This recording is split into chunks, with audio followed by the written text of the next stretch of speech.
Hello everyone, thanks for joining my channel, RP Guru Tech Talk. This is Renu Prasad. If you have not subscribed to my channel, please do subscribe to watch more fun videos and also get updated when new videos are uploaded in my channel. Thank you so much. This is an older model of TP-Link Wi-Fi extender. I'm going to show you how to set it up. So plug the extender to a plug point and you will see the power button, power light solid. So wait for the wireless light to come on.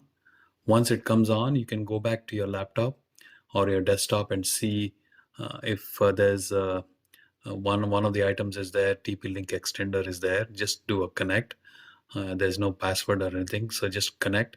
And once you come back to your to the URL, I provided the URL of this website of the TP-Link extender. Log in with an enter a new password. So say remember the password next time. So log in now. What it does is it tries to automatically scan for any 2.4 gigahertz Wi-Fi networks around your area. Sometimes it finds it, sometimes it doesn't. So I'll tell you what to do if it doesn't. So it didn't find any. So do a rescan just to see if it does it again. So if you see now, it's going through. Doesn't look like it's going to find. I'm not sure, but let's see. It's trying to find a 2.4 gigahertz Wi-Fi network. And this is the only type of network it will connect to. You cannot connect to a 5 gigahertz. So now instead of not able to find it, I enter the whole network manually, all the details and even the password. Now I've set it up.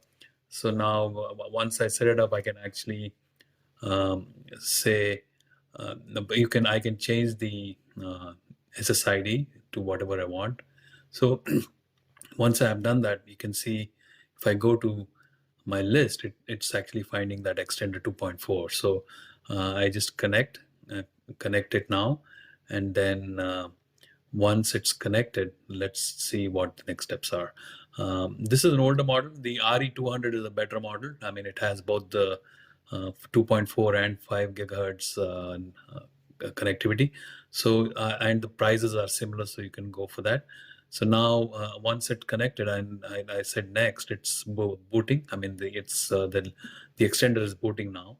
Once it completes the booting, I'll tell you what the next steps are. As I said, the RE200 version of this one file is better. Now it's connected. I'm all set. So I do finish. Once it is now, let's check if I'm able to go to a website and browse. So I go to yahoo.com and there you go. So it's going to open the website. So I'm all set. I hope you like the video. Talk to you soon.